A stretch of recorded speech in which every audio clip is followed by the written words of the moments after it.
Heading लगा लीजिए प्रतिशत त्रुटि। तो पहले पढ़ेंगे त्रुटि, एरर।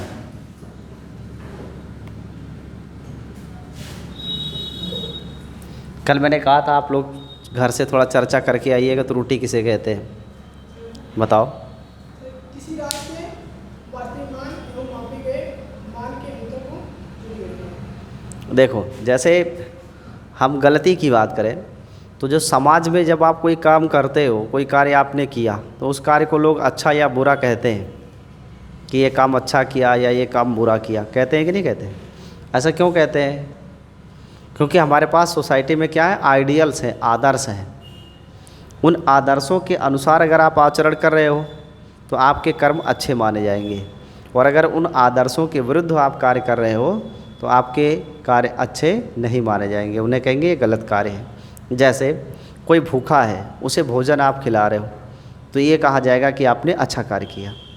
लेकिन कोई भूखा है और वो जेब में पैसे रखा है, 100 रुपये, भोजन करने जा रहा था और कोई मार के रास्ते में छीन लिया, तो ये अच्छा कार्य किया? नहीं। सोसाइटी के, समाज के अपने मानक होते हैं, उन मानक के अनुसार जब आप कार्य करते हो तो आपके कार्य अच्छे होंगे। मानकों के, आदर्शों के विरुद्ध कार्य करोगे तो वो गलत कहलाएंगे। ठीक है। त्रुटि में भी कुछ ऐसी ही बातें हैं। हम यहाँ भौतिक राशियों के बारे में पढ़ेंगे। तो जो भौतिक राशि है, फिजिकल क्वांटिटी, इस भौतिक राशि के दो मान होते हैं। कितने मान होते हैं? दो मान होते हैं। एक तो इसका प्रमाणिक मान होता है, प्रमाणिक मान, और एक होता है प्रायोगिक मान, प्रायोगिक मान। इसे स्टैंडर्ड वैल्यू कहते हैं, स्टैंडर्ड वैल्यू, और इसे एक्सपेरिमेंटल वैल्यू कहते हैं, एक्सपेरिमेंटल वैल्यू। स्टैंडर्ड वैल्यू को आगे मैं शार्ट में एस भी लिखूँगा और प्रायोगिक मान को ई भी। तो कोई भी भौतिक राशि जो है, उस भौतिक राशि के दो मान होते हैं, एक प्रमाणिक मान और एक प्रायोगिक मान। प्रायोगिक मान लैब में होता है, जब आप एक्सपेरिमेंट कर रहे होते हैं, किसी चीज़ का टेस्ट कर रहे होते हैं, उस समय उस राशि का जो मान आता है वो उसका प्रायोगिक मान है। और जो मानक होता है, पहले से तय होता है कि इतना होना चाहिए, ये इसका क्या है? प्रमाणिक मान है। जब हम इन दोनों मानों को प्राप्त करते हैं, अगर इन दोनों मानों में कोई भेद है, कोई अंतर है, प्रमाणिक मान और प्रायोगिक मान में जो अंतर होता है उसी को कहते हैं त्रुटि। क्या कहते हैं? त्रुटि। तो किसी भी भौतिक राशि के प्रमाणिक मान और प्रायोगिक मान का जो डिफरेंस होता है वही क्या कहलाता है? एरर। इसी को त्रुटि कहते हैं। ठीक है। किसी भौतिक राशि का जो प्रमाणिक मान है और जो प्रायोगिक मान है, इन दोनों के बीच का जो अंतर है, उस अंतर को ही क्या कहते हैं? हम त्रुटि कहते हैं। अगर कोई अंतर ना आए तो इसका मतलब कोई त्रुटि नहीं है। जैसे जी की, स्मॉल जी की वैल्यू आप जानते हो, इसका जो प्रमाणिक मान है वो क्या है? 9.8 मीटर पर सेकेंड स्क्वायर, और ये होता है सी लेवल। कौन से लेवल पर? सी लेवल पर, समुद्र तल पर, समुद्री सतह पर ये मापन किया गया है। लेकिन क्या पूरे धरती पे केवल समुद्र ही है? भाई हम हिमालय पर भी तो जाते हैं, समतली मैदान में भी जाते हैं, रेगिस्तान में भी जाते हैं, तो वहाँ तो समुद्र लेवल नहीं मिलेगा हमें। वो समुद्र की जो डेंसिटी है, वो डेंसिटी हर जगह नहीं रहती है। इसलिए जी का कभी मान आपने देखा होगा कहीं कहीं 10 मीटर पर सेकेंड स्क्वायर भी पाया जाता है। जी की वैल्यू 9.8 सी लेवल पे, और हम जब कभी कैलकुलेट करते हैं तो 10 मीटर पर सेकेंड स्क्वायर भी तो मिलता है। तो ये आपका जो मान मिला है, ये क्या है? एक्सपेरिमेंटल वैल्यू है ना, और ये क्या है? स्टैंडर्ड वैल्यू है। अब यहाँ पर जो एक्सपेरिमेंटल वैल्यू है वो स्टैंडर्ड वैल्यू से डिफरेंस है कि नहीं? तो जितने का डिफरेंस है वो इसकी है त्रुटि। तो 9.8 का डिफरेंस 10 के साथ लिखेंगे तो 0.2 मीटर पर सेकेंड स्क्वायर, जो यही आ रही है, इसी को बोलेंगे कि जी के मान में ये संभावित त्रुटि है। तो त्रुटि वास्तव में भौतिक राशियों के लिए यही है कि भौतिक राशियों के प्रमाणिक मान और प्रायोगिक मान के बीच में जो अंतर होता है उसी को हम त्रुटि कहते हैं। और जो त्रुटि यहाँ आप देख पा रहे हो, मैंने एक उदाहरण दे करके आपको समझाया। हम लोगों को त्रुटि का मापन सीखना है कि त्रुटि का मापन कैसे करते हैं। उसमें से जो फर्स्ट स्केल है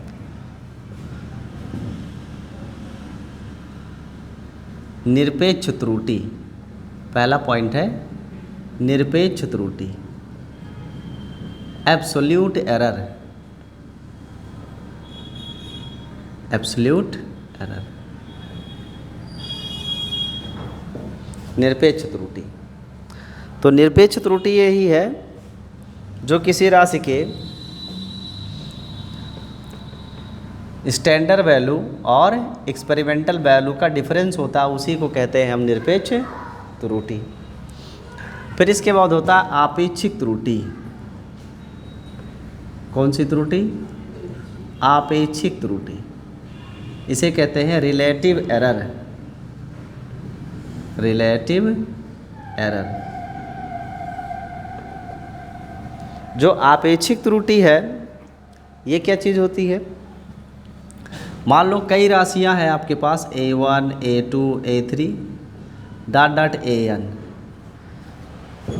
ये एक राशि के अलग अलग मान हैं। जैसे हमने किसी राशि को मापा और तो पहले A1 आया, फिर A2 आया, फिर A3 आया, फिर ऐसे dot dot 4, 5, 6 dot dot N आ गया।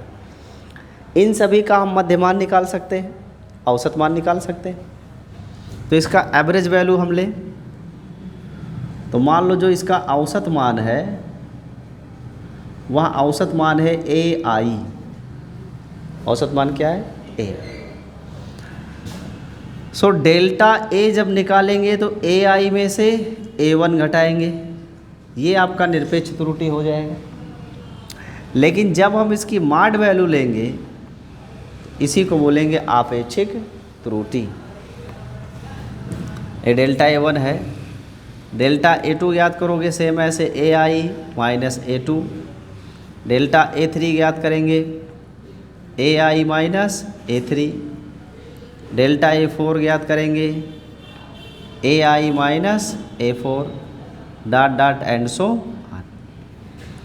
तो इस तरीके से आपेक्षिक त्रुटि ज्ञात करते हैं, निरपेक्ष त्रुटि, आपेक्षिक त्रुटि। ठीक है। इसके बाद अगला टर्म होता है भिन्नात्मक त्रुटि। लेकिन भिन्नात्मक त्रुटि जानने से पहले हमें सीखना होगा अल्पतमांक। तो पहले इतना आप नोट कर लो, फिर इसके बाद अल्पतमांक सीखेंगे, फिर भिन्नात्मक त्रुटि और प्रतिशत त्रुटि सीखेंगे। पहले इसे लिख लीजिए।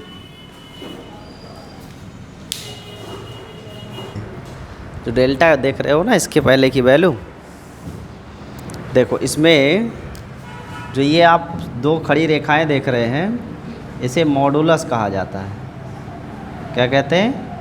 मॉडुलस। और हिंदी में इसे मापांक कहते हैं। और जो मापांक होता है इसी को निरपेक्ष मान कहते हैं। कौन सा मान?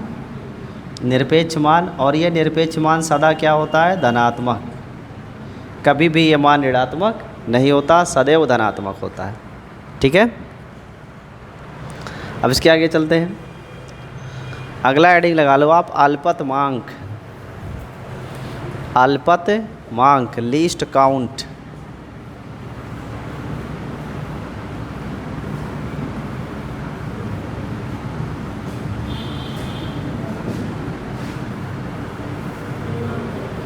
अल्पतमांक, लीस्ट काउंट।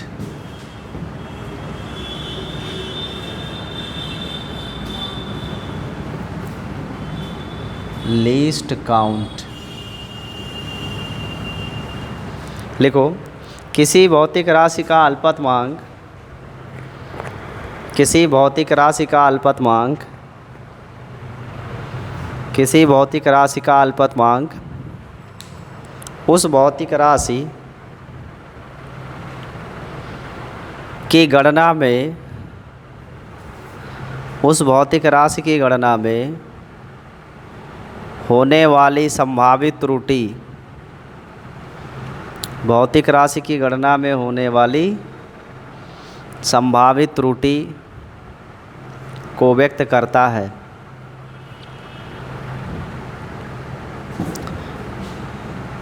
संभावित त्रुटि को व्यक्त करता है।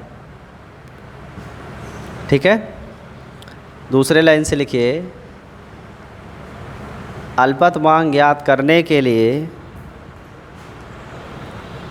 अल्पतमांक ज्ञात करने के लिए भौतिक राशि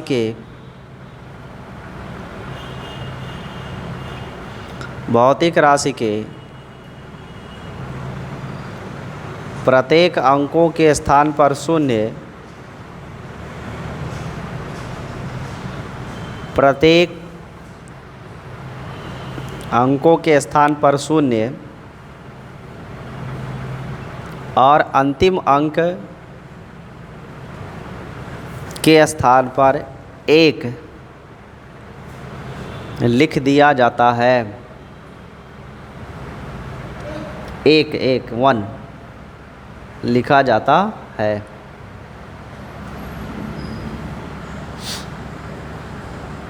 ठीक है, तो हम यहाँ पर एक तरफ राशियाँ लिख रहे हैं और एक तरफ इसकी अल्पतमांक लिख रहे हैं।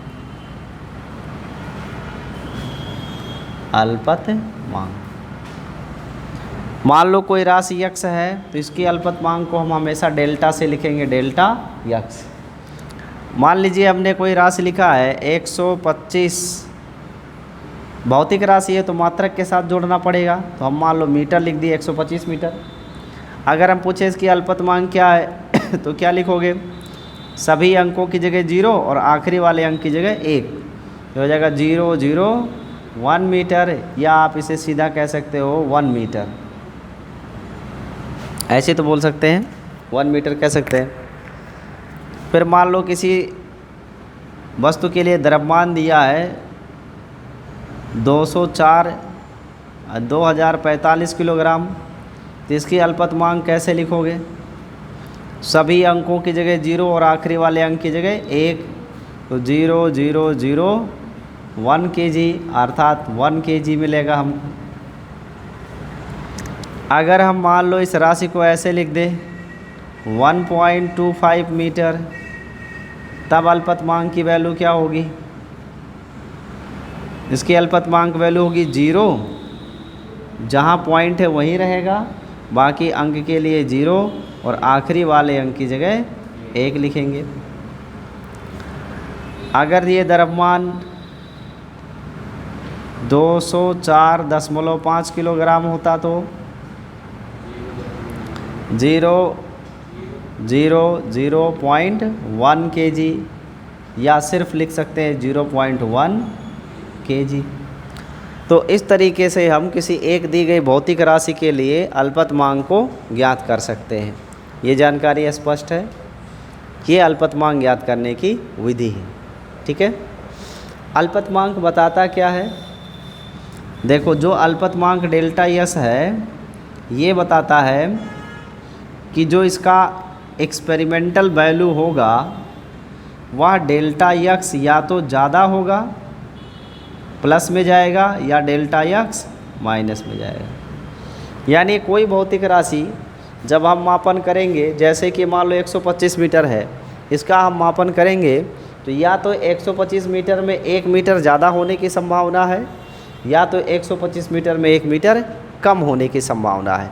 ज़्यादा हो जाए तब भी त्रुटि, कम हो जाए तब भी त्रुटि। तो मान अधिकतम भी प्राप्त हो सकता है और मान न्यूनतम भी प्राप्त हो सकता है। तो कितने का विचलन हो सकता है, उस विचलन को ही ये व्यक्त करता है कौन, अल्पतमांक। विचलन को बताता है कि जो मूल राशि है उसकी प्रायोगिक वैल्यू मूल राशि से कितना विचलित हो सकती है। ठीक है, अब इसके बाद आती है बात भिन्नात्मक त्रुटि क्या है। भिन्नात्मक त्रुटि या इसी को कहते हैं आपेक्षिक त्रुटि। ठीक है, भिन्नात्मक त्रुटि या आपेक्षिक त्रुटि, हाँ बिल्कुल। तो इसमें क्या है, भिन्नात्मक त्रुटि या आपेक्षिक त्रुटि को अंग्रेजी में लिखते हैं फ्रैक्शनल एरर। क्या लिखेंगे? फ्रैक्शनल एरर, शॉर्ट में लिखेंगे FE। ठीक है। हम किसी भौतिक राशि के माध्य मान को प्राप्त कर सकते हैं। भौतिक राशि का ये माध्य मान है। ठीक है, माध्य समझते हो निकालना। जैसे एक उदाहरण से समझाते हैं, आप पढ़े होंगे, जैसे 2, 4, 6, 8 है, इसका माध्य क्या होगा? तो होगा 2 + 4 + 6 + 8। अब बटे कितनी राशियाँ? 1, 2, 3, 4, इसी को माध्य बोलते हैं।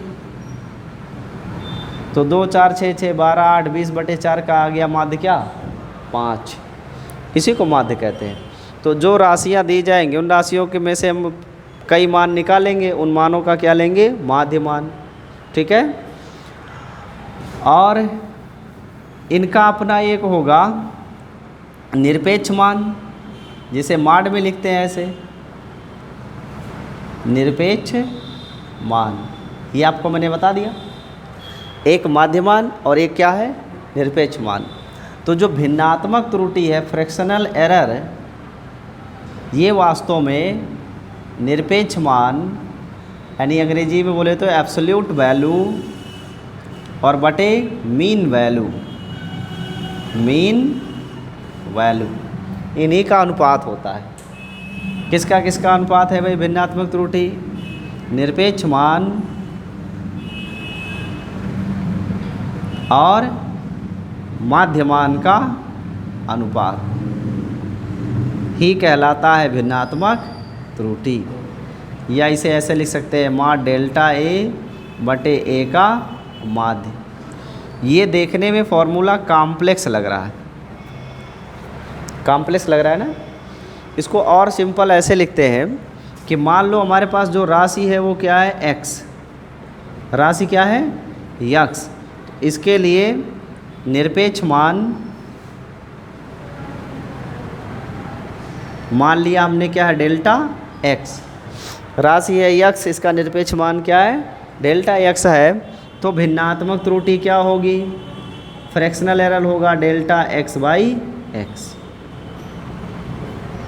ΔX/x, इसी को कहते हैं भिन्नात्मक त्रुटि। ठीक है। इस भिन्नात्मक त्रुटि के बाद नंबर आएगा प्रतिशत त्रुटि। कौन सी त्रुटि? प्रतिशत त्रुटि। अंग्रेजी में से कहेंगे परसेंटेज एरर, शॉर्ट में लिखेंगे PE। ठीक है। जो प्रतिशत त्रुटि है, प्रतिशत का मतलब क्या होता है? 100 में। प्रतिशत का मतलब क्या होता है? 100 में। तो कोई राशि दी जाएगी, उस राशि का अपना एक भिन्नात्मक मान निकालेंगे हम, और उसका अपना एक प्रतिशत मान निकालेंगे। प्रतिशत का मतलब ही होता है 100 में। ठीक है। जैसे हमने कहा 5%, कितना बोला? 5%। अगर हम कहते हैं 5%, तो इसका मतलब क्या है? 100 में 5। अगर हम कहें कि ब्याज लगेगा 5%, तो इसका मतलब 100 रुपये पे 5 रुपये लगेगा। तो जो 100 होता है उसी में परसेंटेज ज्ञात करते हैं। प्रतिशत त्रुटि कोई नई चीज़ नहीं है, इसी को 100 में गणना करने लगेंगे तो उसी भिन्नात्मक त्रुटि के मान को ही क्या कहेंगे? प्रतिशत त्रुटि। यानी जो प्रतिशत त्रुटि है, प्रतिशत त्रुटि वास्तव में भिन्नात्मक त्रुटि का कितना गुना होता है? 100 गुना। परसेंटेज एरर को PE लिखेंगे और फ्रैक्शनल क्या है? ΔX/x गुणे 100%। या PE ना लिख करके इसे ऐसे लिखते हैं, परसेंटेज एरर बराबर ΔX/x गुणे 100%। ये है प्रतिशत त्रुटि ज्ञात करने का फॉर्मूला। इसके लिए हम एक उदाहरण आपको समझाते हैं। देखो एग्जाम्पल, मान लो एक गोला है और इस गोले की रेडियस मापी गई। तो जो रेडियस है वो रेडियस है 5 सेंटीमीटर ± 0.1 सेंटीमीटर ऐसे लिखा हुआ है। 5 सेंटीमीटर और प्लस माइनस 0.1 सेंटीमीटर। ये गोले की त्रिज्या मापी गई, उसे लिखा गया 5 सेंटीमीटर प्लस माइनस 1 सेंटीमीटर 0.1। अब अगर पूछा जाए कि इस त्रिज्या के मापन में कितने प्रतिशत की त्रुटि हुई, तो जो ये आप 5 सेंटीमीटर देख रहे हो ये तो इसकी रेडियस है ना, लेकिन जो ये प्लस माइनस 0.1 लिखा है यही क्या है, इसका अल्पत मांक है 0.1 सेंटीमीटर। तो प्रतिशत त्रुटि क्या होगी, प्रतिशत त्रुटि होगी डेल्टा आर बटे आर गुणे 100%। यही तो लिखेंगे, डेल्टा आर की वैल्यू 0.1 और आर की वैल्यू 5 गुणे 100%। इसी को हल कर लो तो 100 से 0.1 में गुणा करोगे तो 1 पॉइंट के साथ दशमलव 0 से 7 ख़त्म हो जाएगा। यानी हम यहाँ लिख दे रहे हैं दशमलव का यहाँ गुणा करोगे तो 100 तो आएगा, लेकिन एक अंक पहले क्या लग जाएगा, दशमलव लग जाएगा। 100 एक कम 100, एक अंक पहले दशमलव और बटे 5। 5 से भाग करोगे 5 दूनी 10। इसका मतलब कितना आंसर आया, 2%। तो गोले की त्रिज्या माप करने में कितने प्रतिशत की त्रुटि संभव है, 2% की त्रुटि संभव है। तो इस तरीके से प्रतिशत त्रुटि की हम गणना करते हैं। इसमें कोई संदेह किसी बिंदु पे हो तो पूछ सकते हो। ये बिल्कुल नई चीज़ें हैं, इन्हें आपको सीखना होगा। जब एक बार सीख जाओगे तो इसी आधार पे आप नए नए प्रश्न कर सकते हो, कुछ पूछ सकते हो। अभी इसमें से कोई जो अगर कोई गणना ना समझ में आ रही हो तो आप पूछ सकते हो, नोट कर लीजिए, तब आगे बताते हैं आपको।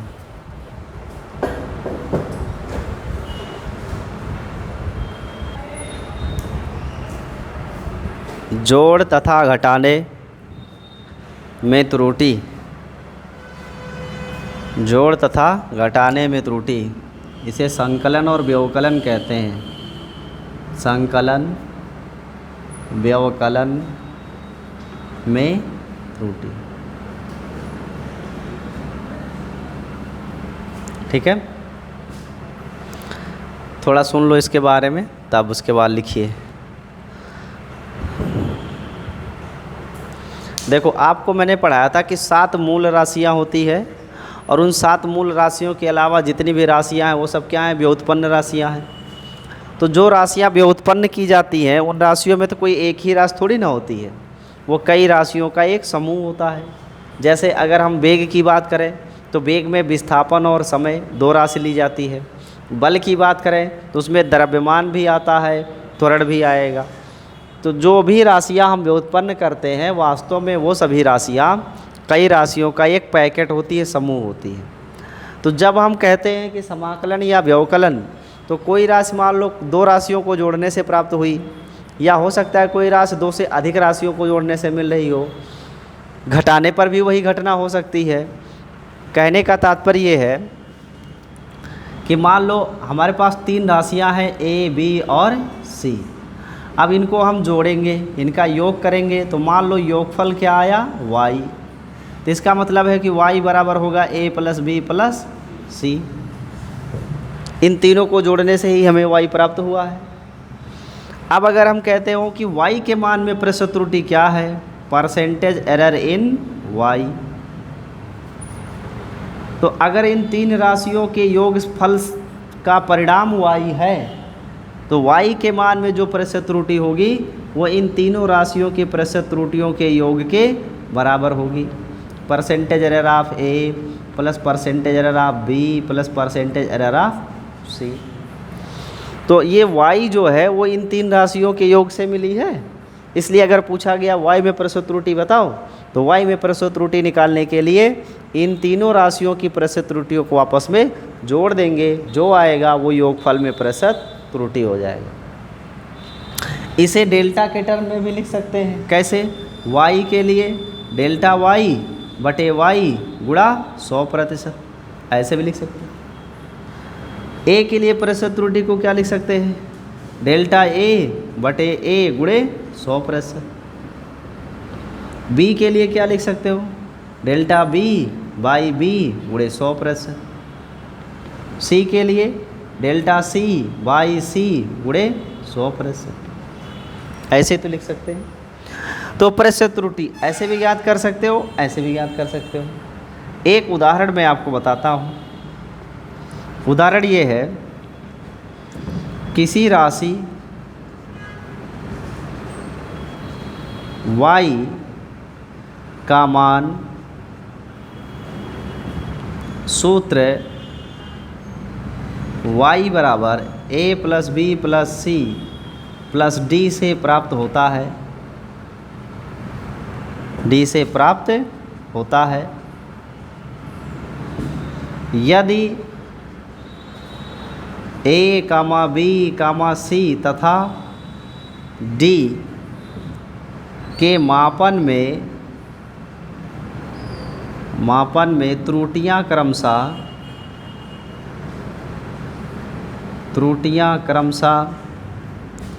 2%, 3%, 4% व 5% हों, तो y के मापन में प्रतिशत त्रुटि ज्ञात कीजिए। प्रतिशत त्रुटि क्या होगी? ठीक है, ये प्रश्न है कि एक कोई राशि है y जो a b c d 4 राशियों को जोड़ने से प्राप्त हो रही है। तो अगर ये 4 राशियां a b c d जोड़ने से प्राप्त हो रही है, उसमें आगे कह रहा है कि a की त्रुटि इतनी है, b की इतनी है, c की इतनी है, d की इतनी है। इन 4 राशियों की त्रुटि की क्या वैल्यू निकालेंगे?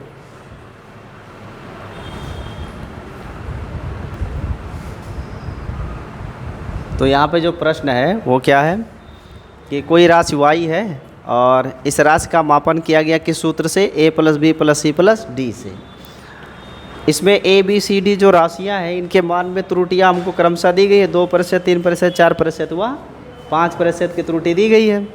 हम पूछा गया कि y के मान में क्या त्रुटि होगी। तो देखो, मैंने अभी आपको समझाया कि अगर कोई राशि कई राशियों का अगर योग है तो उस राशि के योगफल में जो त्रुटि होगी उन राशियों की त्रुटियों के योग के क्या होगी? बराबर। अब यहाँ प्रश्न में क्या किया है? प्रश्न में a की त्रुटि दे रखा है, percentage error in a 2%, percentage error in b कितना दिया है जी? 3%, परसेंटेज एरर इन c कितना दिया हुआ है? 4%। अब परसेंटेज एरर इन d जो दिया हुआ है वो कितना है? 5%। तो जो a b c d राशियाँ चारों हैं उन चारों में त्रुटि दी गई है। आपसे पूछा क्या है? परसेंटेज एरर इन y, ये पूछा गया है। तो क्या करेंगे? अगर कई राशियों का योग है तो योगफल में त्रुटि उन राशियों की त्रुटियों के योग के क्या होगी? बराबर हो जाएगी। यानी परसेंटेज एरर इन y बराबर हो जाएगा 2% प्लस 3% प्लस 4% प्लस 5%। सबको जोड़ लें तो 2 3 5 5 10 और 4 14%। ये आंसर हो गया। तो योगफल में त्रुटि का तात्पर्य यही है कि अगर कोई राशि कई राशियों का योग है तो उन राशियों की प्रतिशत त्रुटियों का जो योगफल होगा वो दी गई उस राशि के योगफल में कुल प्रतिशत त्रुटि मानी जाएगी। इसमें कोई प्रॉब्लम है? क्यों जी, समझ में आ रहा है कि नहीं आ रहा है? समझ में बहुत सरल है। ऐसे व्यवकलन में त्रुटि देख सकते हैं हम। व्यवकलन का मतलब होता है ना घटाना। अब जरूरी नहीं कि राशियाँ जोड़ से ही मिले, घटाने से भी प्राप्त हो सकती है। तो मान लो हमारे पास 3 राशियाँ हैं a b c और इनसे जो परिणाम प्राप्त हुआ y वो इनको घटाने से प्राप्त हुआ है, यानी इनके व्यवकलन से मिला है। तो जो y है वो मान लेते हैं ऐसे है a माइनस बी माइनस सी। अब अगर बोला जाए कि y के मान में परसेंटेज एरर निकालो तो आप क्या करोगे? Percentage error in a minus percentage error in b minus percentage error in c, ऐसे ही तो लिखेंगे। इसे डेल्टा के फॉर्म में भी लिख सकते हो, डेल्टा y बाई वाई बटे 100%, डेल्टा a बाई a गुणे 100% minus delta b by b गुणे 100% minus delta c by c गुणे 100%, ऐसे। ठीक है। अब ये जो मान आप देख रहे हो, इसमें से ध्यान में रखना कि अगर कोई व्यवकलन से परिणाम मिला है तो उस व्यवकलन वाले परिणाम में जो त्रुटि आएगी वो उन राशियों के त्रुटियों के अंतर के बराबर होगी।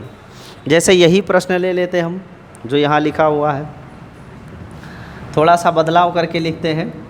एक एग्जाम्पल कि जो फॉर्मूला है वो फॉर्मूला है y बराबर a माइनस बी माइनस सी।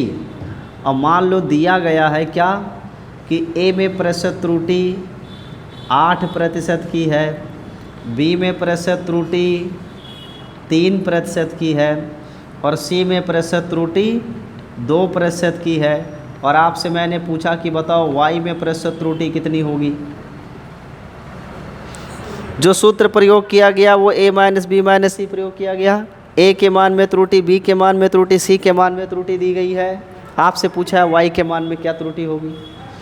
तो देखो इस फार्मूले के अनुसार y के मान में जो त्रुटि होगी वो a की त्रुटि में से b की त्रुटि और c की त्रुटि को घटाने से मिलेगी।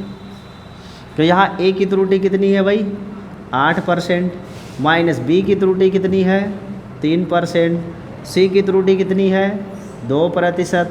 तो इस तरीके से 8 माइनस 5%, तो 8 में से 5 घटाएंगे 3%, ये आंसर हो गया।